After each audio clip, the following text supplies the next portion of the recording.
मी architect Ganesh Vimal दादा केसकर. त्याचा आवाज येतो ना तुम्हाला?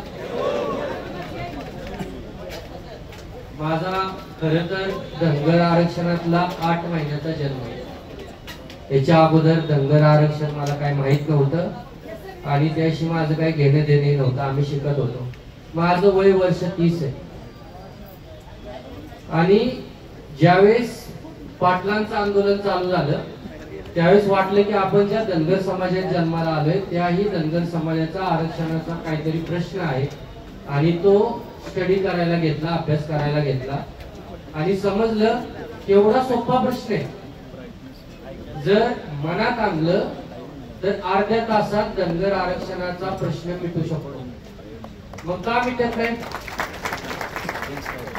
माझं 3रं उपोषण आहे. लोणंद मध्ये माझे इथं बांधव बसलेत सगळे, मला सपोर्ट करायला आले सर्वच महाराष्ट्रातले. डेंगे साहेब 22 दिवस उपोषण केलं मी. माझी उपोषणाची ताकद आहे, मी महिनाभरी बसू शकतो. तुम्ही म्हणताल की मध्ये तो आजारी पडला होता, मला व्हायरल इन्फेक्शन झालं म्हणून मी आजारी पडलो होतो, कारण की मी दिवसात एकच वेळा जेवतो. आणि 22 दिवस उपोषण केलं. काय भेटलं भिंगे सर? काहीच नाही भेटलं. कुणाला? मला नाही भेटलं, कुठल्याच बांधवाला काय नाही भेटलं. 1 वर्षभर चाललंय, कंटिन्युअस उपोषण चाललंय. आतापर्यंत माझ्याकडे 50 लोकांची लिस्ट आहे ज्यांना आमरण उपोषण केले. आणि काय करायचं मग? 12-15 दिवसाच्या नंतर यायचं आणि आम्ही तुमची मीटिंग लावतो. मीटिंगला बोलवायचं, तिकडे मीटिंग मध्ये ऐकून घ्यायचं आणि झाला विषय, संपला. मग आपली लोक रस्त्यावर उतरतात. कारण की तुम्हाला जर संविधानिक भाषेने समजत नसेल तर यशवंतराव होळकरांच्या अवलाद आपण थोडंफार रस्ता उतरणार. आम्ही उतरलो सर. माझ्या जो बीके कोकणे साहेबांनी जो खंबाटकी घाट अडवला होता ना एनटीसीच्या आरक्षणात, त्यावेळेस एसटीचीच मागणी होती पण एनटीसी भेटलं, दगा झाला. तो खंबाटकी घाट आम्ही 7 तास अडवला सर. तो घाट अडवल्याच्या नंतर बँगलोर सगळं बंद होतं, सातारा विकार सगळं.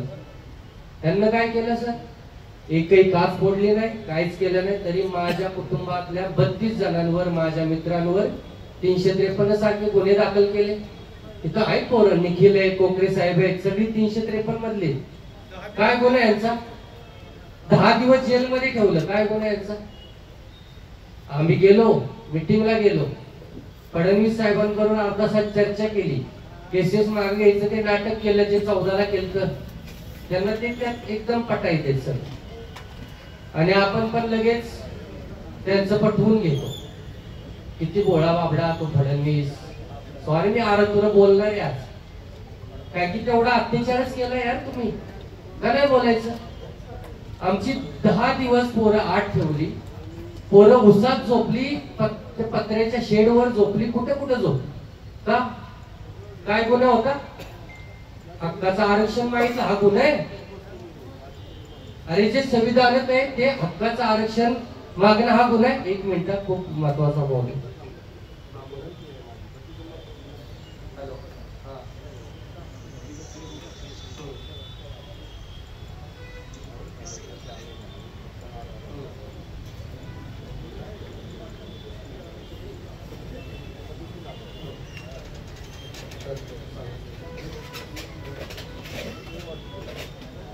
मी थोडी पार्श्वभूमी सांगते. मला माहिती खूप वेळ तुम्ही बसलाय, पण हे सांगणं गरजेचं आहे. का तर ही 4थी पिढी आहे माझी.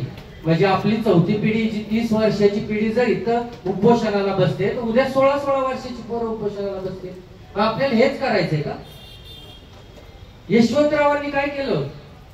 सगळं लुटून गेले होते, काहीच राहिलं नव्हतं हातात. माझ्याच वयाचे होते, परत केलं ना, होळकर साम्राज्य निर्माण केलं ना. मग तुम्ही काय करताय?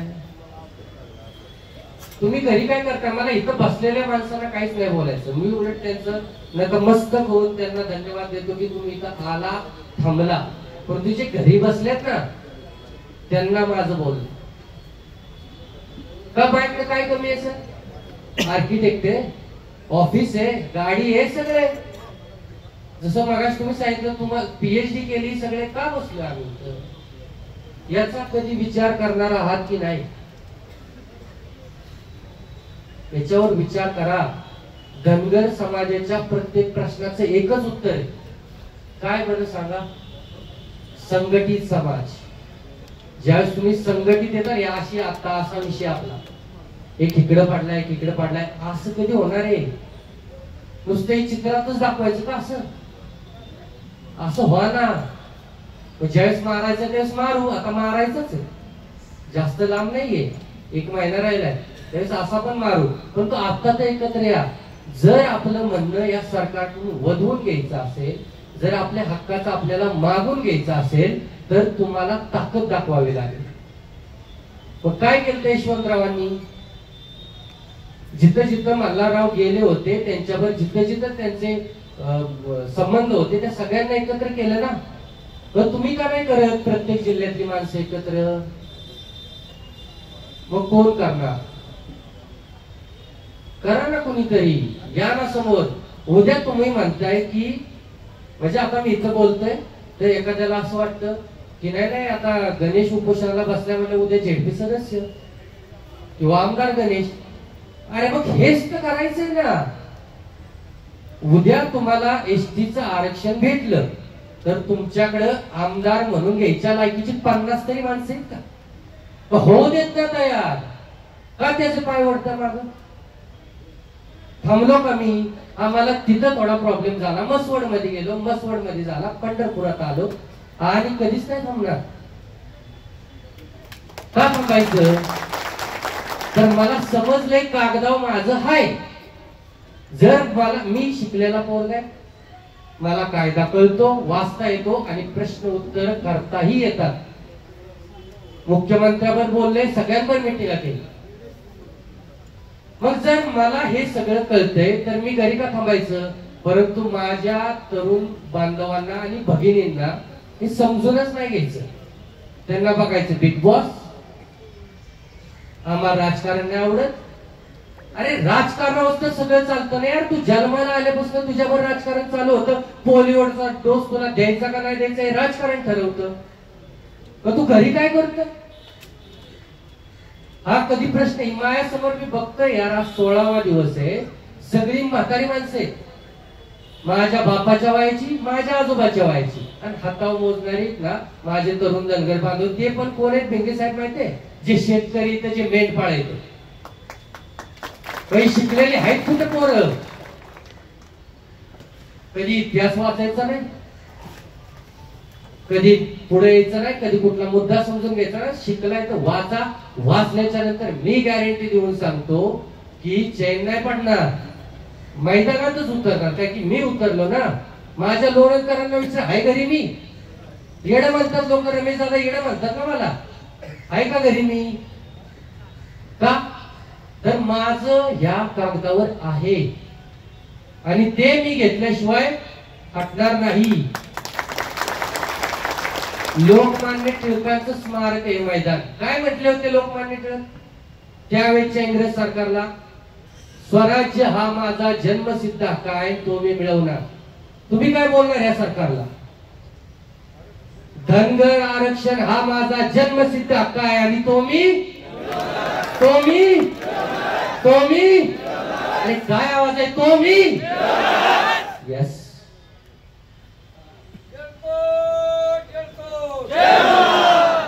काय नव्हत्या मागण्या? 4 साध्या मागण्या केल्या होत्या त्या दिवशी. काय होती पहिली मागणी? पहिली मागणी होती की जे आमची 10 वर्षाची केस होती उच्च न्यायालयात, एका 66 फीट मुळे ती एका झटक्यात 10 वर्षाचा पूर्णपणे आमचं पाणी वाया गेलं सगळं. का गेलं? तर खिल्लारे नावाचे जे काय आपलेच धनगर बांधव आहेत त्यांच्याकडे धनगरचे कास्ट व्हॅलिडिटी होती. बर का होते त्यांच्याकडे? और 85 पर्यंत तुम्हीच या धनगरांना धनगरचे सर्टिफिकेट देत होता ना, म्हणून होते. मग खिल्लाऱ्याचं काही चुकतंय का? काढले असतील त्यानं, बरोबर आहे ना. परंतु तुम्ही रद्द का करत नाही? जर या खिल्लाऱ्यांचे जात वैधता प्रमाणपत्र रद्द झाले तर अंतर जीआरचा फायदा आहे हो. नाही त्या जीआरचं काय करायचं? पुंगळी बनवायची. म्हणून आमची पहिली मागणी होती त्यांना सांगितलं होतं आठवड्याभरात रद्द करतो. मी म्हटलं होतं 2 दिवसात रद्द झाले पाहिजे. आज कितवा दिवस आहे माहिती? 8वा दिवस. काय केलं तुम्ही? तुम्ही आम्हाला विचारणार ना, मला विचारतात इंटरनेटवर पिंगे साहेब, अरे तू सारखाच उपोषणाला बसतो, मेलो तरी 72 माग हटणार नाही म्हणतो आणि हटतो. बघायचंय का हटतोय का नाही? गायला आणलं होतं लोणंद का नव्हतं आणलं दादा? मरणाला मी नाही भेट, परंतु तुमच्यासारखी लोक असतात ना ते काळजी करतात. यावेळेस आरक्षण नाही ना भेटलं, उठतच नाही. जा कुणाच्या बापाच्या धमक आहे ना, उठून दाखवलं निश्चित.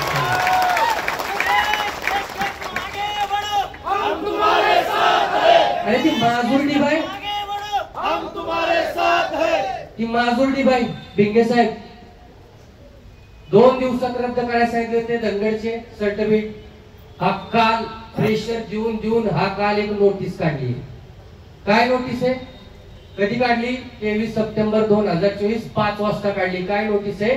नाशिक मधील आणि संभाजीनगर मधील त्या जात वैधता कार्यालयाला ही नोटीस काढली आहे की त्या कार्यालयामधून किंवा त्यांच्या विभागामध्ये ज्या धनगडांना किंवा ज्या अवैध धनगडांना जे काय कास्ट व्हॅलिडिटी दिली ते तात्काळ रद्द करायची. काल काढली. अपेक्षित होतं सकाळी 11 पर्यंत निर्णय व्हायला पाहिजे होता, परंतु ती संगीता चव्हाण नावाची माजुर्डी बाय आहे ना, काय संभाजीनगर मधले झोपले काय? उद्या तिथं जाऊन आंदोलन करा. सकाळपासून भिंगे साहेब आमचा एक माणूस आम्ही तिथं बसवलाय 11 वाजल्यापासून. जेवाय जाते 1 वाजता, अजून ऑफिस मध्ये नाही ती. अरे ती बाय सरकार चालवते का मुख्यमंत्री सरकार चालवते मला समजत नाहीये. मी स्वतः इथून फोन केले त्या बाईला, फोन उचलत नाही. अरे कर ना कॅन्सल, तू काय प्रॉब्लेम आहे? की बाय चालवणार का सरकार? मुख्यमंत्री हिच्या हाताखाली काम करतो का? निषेध निषेध निषेध. एक कोण नाही करू शकत. एका जातीचा मुख्यमंत्री एका जातीचा आहे. त्यासाठी जातो तो, इथं का आला नाही? अरे चेष्टा लावली यार, तुम्ही नुसते बघत बसता यार. संभाजीनगर, चलो संभाजीनगर जायलाच पाहिजे. उद्या संभाजीनगर मध्ये ती संगीता मॅडम ठार कापली पाहिजे. कापणार का नाही? तिला समजत नाही यार. 6 महिने झाले विजिलन्स रिपोर्ट येऊन. माझ्या खंडाळा तालुक्यातले ईश्वरजी ठोंबरे का एका कास्ट व्हॅलिडिटी रद्द नाही करू शकत. हा धनगर समाज तुम्ही कुणाचे औलाद आहे रे? मल्हारराव होळकर, यशवंतराव होळकर, आहे का रक्त तुमच्यात? तिला सुधरू देऊ नका अजिबात. माझा इशारा आहे तिला या सरकारला. एक सही करू शकत नाही यार, सही करू शकत नाही. एका सहीसाठी ठेवले तुम्ही. इथं आम्ही मरायला लागलो ना यार, का तुम्ही मेला पेटणार आहे? त्या अंतरवलीमध्ये लाठीचार्ज करावा लागला तेव्हा समाज पेटला. इथं काय गणेश मेला पेटणार आहे तुम्ही?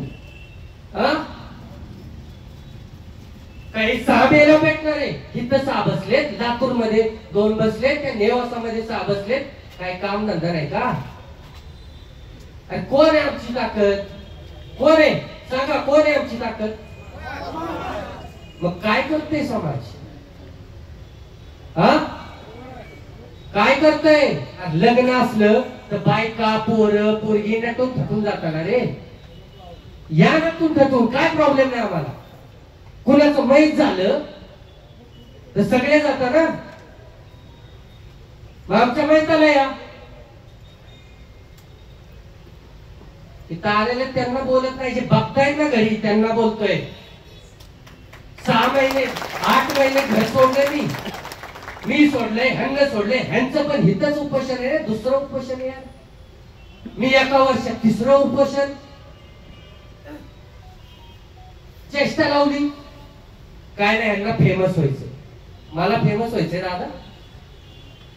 काय व्हायचं फेमस करून? युनिव्हर्सिटी टॉपर होतो, कळलं? स्वतःचं ऑफिस आहे. काय फेमस करणार तुम्हाला?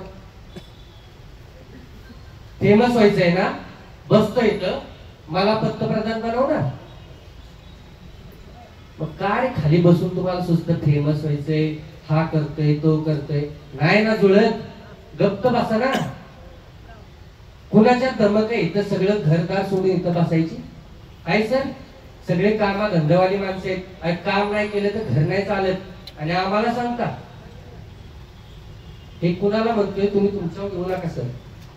जे बोलतात ना त्याला घेतलंच पाहिजे यार. आणि कोण होते खंबाटकीमध्ये 7 तास आम्ही रस्ता अडवला? कोण होते केसेस टाकणारे? माळी होता, मराठा होता, वंजारी होता, कोण होता? विचार करा. परत बोललं ना सूर्याची पिसाळ झोमत, मग वागू नका ना सूर्याची पिसाळासारखं. आहे ना यशवंतराव होळकर, मला लागा नाही यार, काय प्रॉब्लेम आहे? नुसतंच इतिहास सांगायचा. 28 वर्ष राज्यकारभार केला, कुठे पाहिला? किती आलाय तुम्ही? तुम्ही आला, धन्यवाद. किती आला? 12. लग्नात जायचं असतं तर गाण्याचं लग्न आहे आज,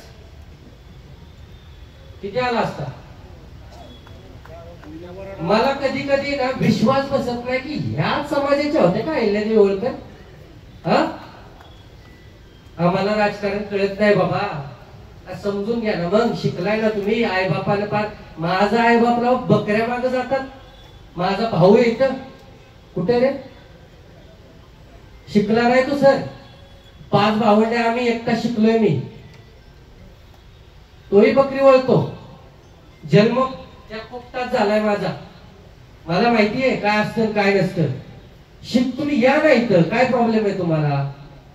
तुमचं कुटुंब असलं तरच येणार तुम्ही इथं. आम्ही तुमचं कुटुंब नाही.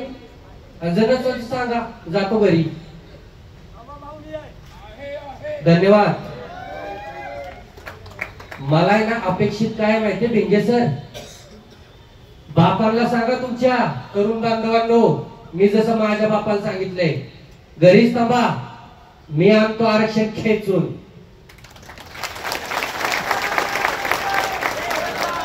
तुम्ही राव तुमच्या बापांना इथं पाठवताय, स्वतः तिकडे कॅफेत बसताय, मूवीला जाताय, काय काय करताय. लाज वाटतेय का? त्या पोरीला नाही भेटणार आरक्षण? नाही का भेटणार त्या पोरीला आरक्षण? मला तुम्ही सांगा. उद्या तिची एमपीएससी झाली, यूपीएससी झाली की आपण हार घालायचा, आणि त्या अधिकारी झाली की आपल्याला विसरून जायचं. मला तर काहीच फायदा नाही आरक्षणाचा. काय फायदा घंटा मला? पण ज्याला फायदा आहे त्याने या ना इथं. तुम्हाला इथं मरायला लागल. ही संविधानिक लढाई आहे, आणि इथं डोकी मोजली जातात. ही तलवारीची लढाई असते ना, आतापर्यंत कापून टाकली असती सगळी.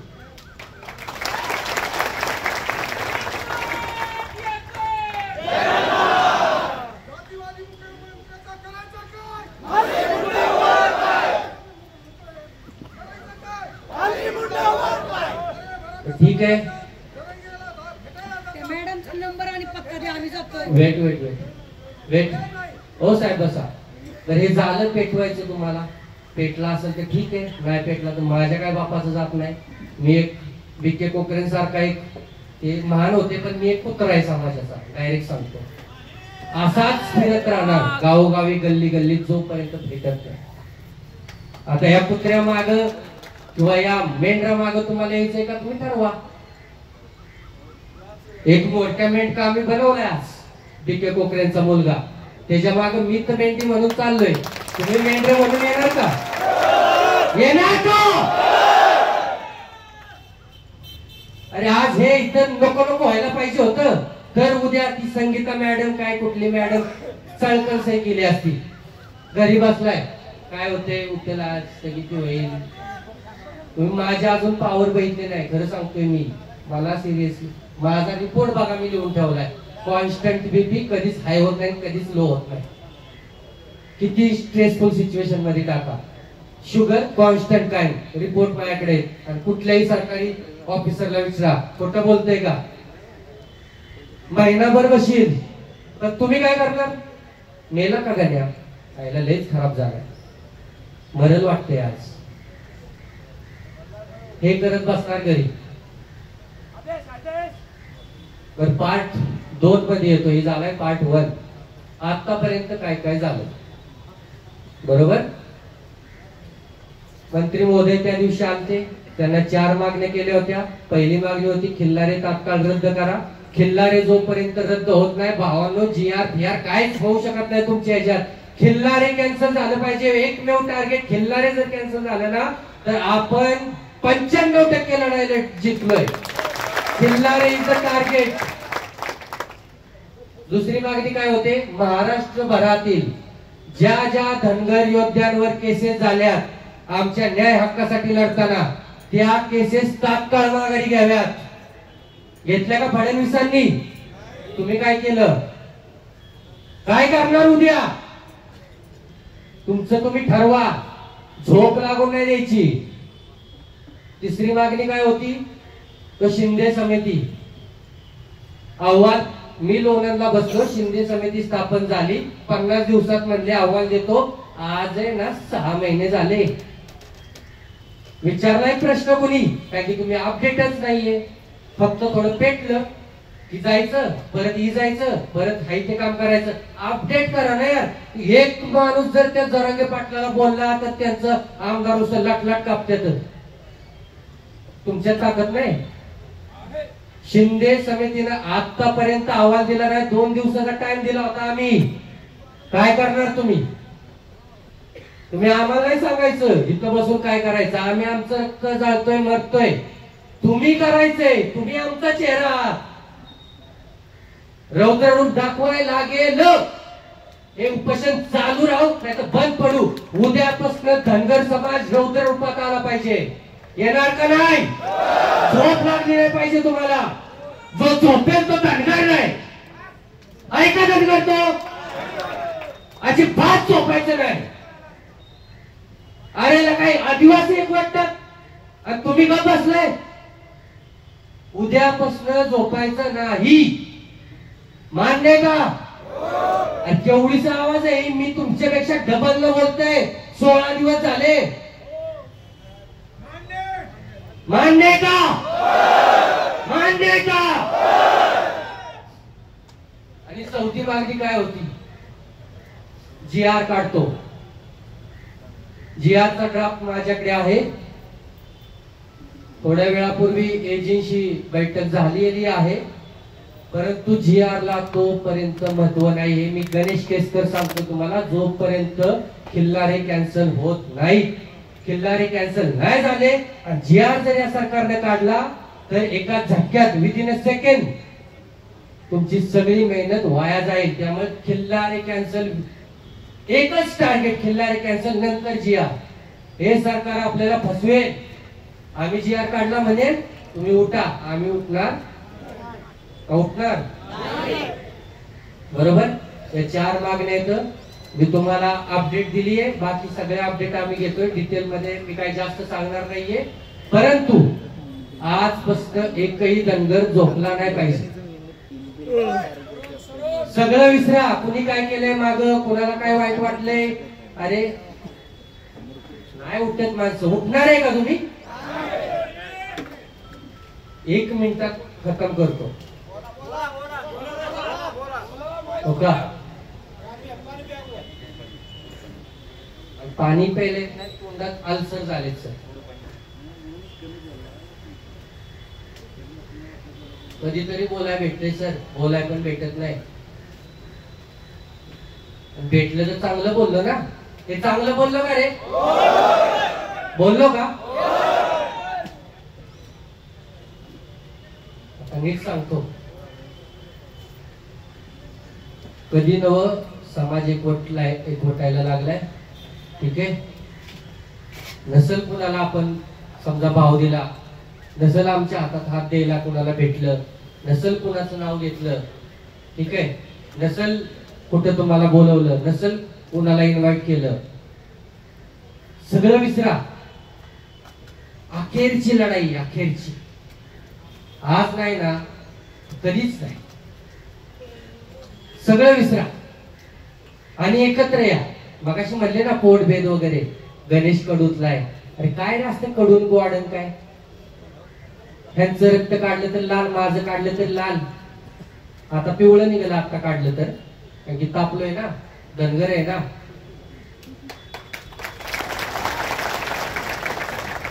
त्यामुळे सगळं विसरा. मी काय म्हणत आलोय भिंगे सर, जर आता आरक्षण नाही ना भेटलं तर या धनगर समाजाला कोण आरक्षण देईल माहितीये?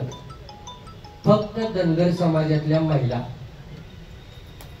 ही माझी नाही, जर आता नाही भेटलं तर. का? तुम्हाला माहिती का? ह्याला वाडा त्याला वाडा, पुढे जाईल, असंच होईल तसंच होईल. महिलांच्यात ही अजून व्हायरस घुसला नाही. त्यामुळे यू हॅव अ चान्स. बरोबर, तुम्हाला चान्स आहे परत एकदा या आधुनिक भारताला हे दाखवण्याची की याच धनगर समाजात अहिल्यादेवी जन्माला आल्या होत्या आणि या आधुनिक भारतामध्ये पण याच धनगर समाजात अहिल्यादेवी होळकर जन्माला येऊ शकतात आणि या महाराष्ट्राच्या मुख्यमंत्री होऊ शकतात. त्यामुळे मला यांना नाही काय सांगायचं, हे हुशार आहे. लय आपण म्हणतो राजकारण कळत नाही, लय कळते, लय राजकारण कळतं आपल्याला.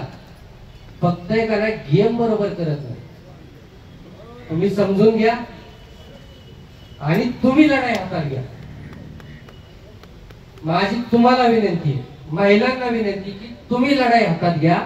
एकदा महिला उतरल्या ना, सरकार काय सरकारचा बाप आरक्षणापासून आपल्याला वंचित ठेवू शकत नाही.